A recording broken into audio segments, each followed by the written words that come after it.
While the details of the health insurance marketplace aren't finished yet, we have some ideas about what this might look like. Think of Expedia.com or Amazon.com, where you can compare different buying options in one place.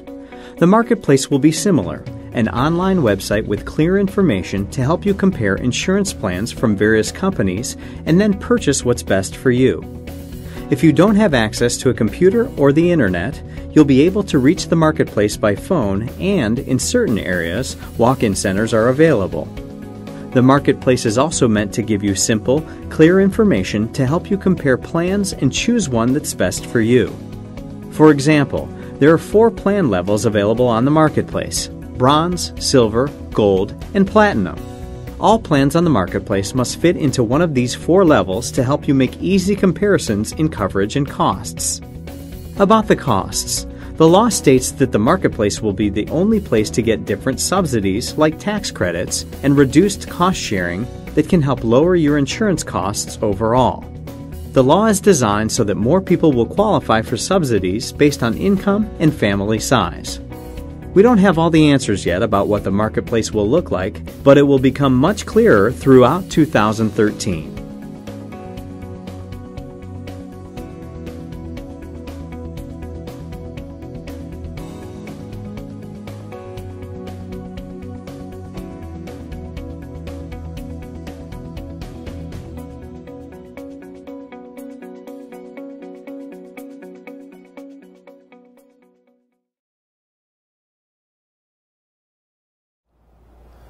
I want to talk briefly about the basic economics of national health insurance.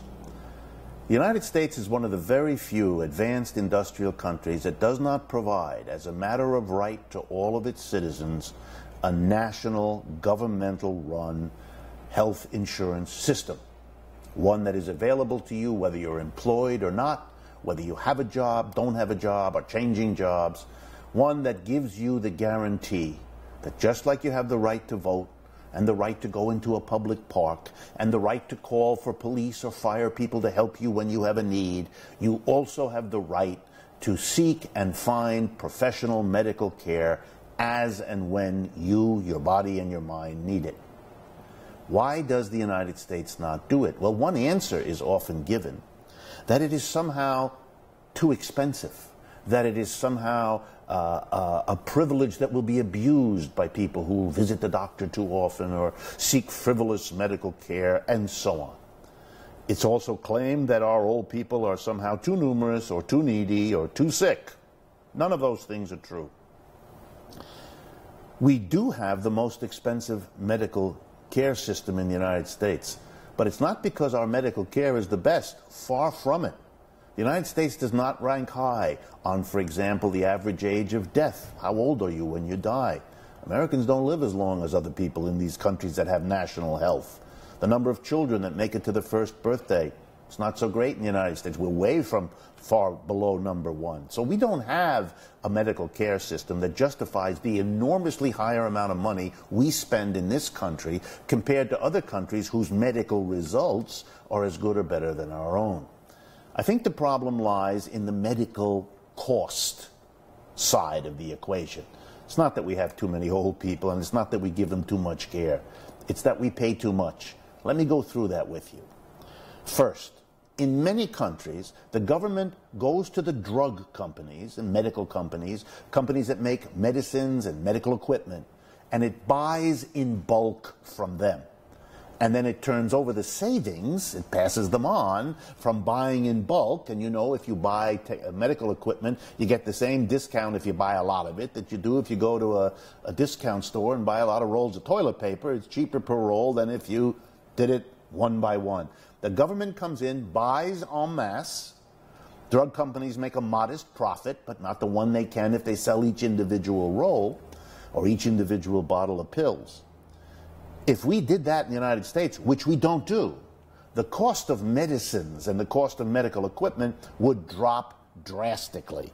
That's an important thing we ought to do. Number two, we ought to rationalize the system of hospitals.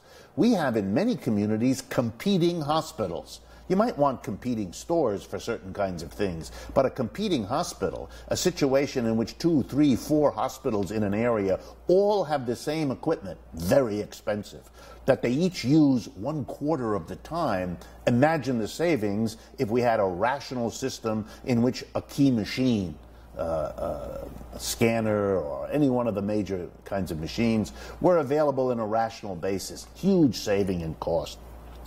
Number 3, doctors are the highest paid professionals in the United States. They earn much more than lawyers and all kinds of other professional people whose training is just as important, takes just as long. There's no reason for that. Pay the doctors well if you want, but there's no reason for the outlandish salaries and payments many of them get. That would save us an awful lot of money. And finally, insurance. It is crazy to have 5, 6, 7, 10, 20 medical insurance companies, each with their bureaucracy, each with their headquarters, each with their landscaped corporate headquarters. What is this? This ought to be rationalized in the way, for example, that the Veterans Administration has long ago handled the care for the veterans and so on. We should have a national health insurance. It would make the cost of insurance much, much less than we now pay with competing private companies. You put all those together and we could have a medical insurance system that could do at least as well as the one we have and cost us a great deal less. And that would mean that all the current discussion about solving our national financial problems by cutting Medicaid, the program to help the poor, and cutting Medicare, the program to help those over 65, that is to damage their health to solve our economic problems, we wouldn't be in that situation. We wouldn't have to do such drastic things that are so cruel to the neediest amongst us. So these are good reasons to address the long-deferred real problems of the excessive cost of our health insurance and our health care in the United States.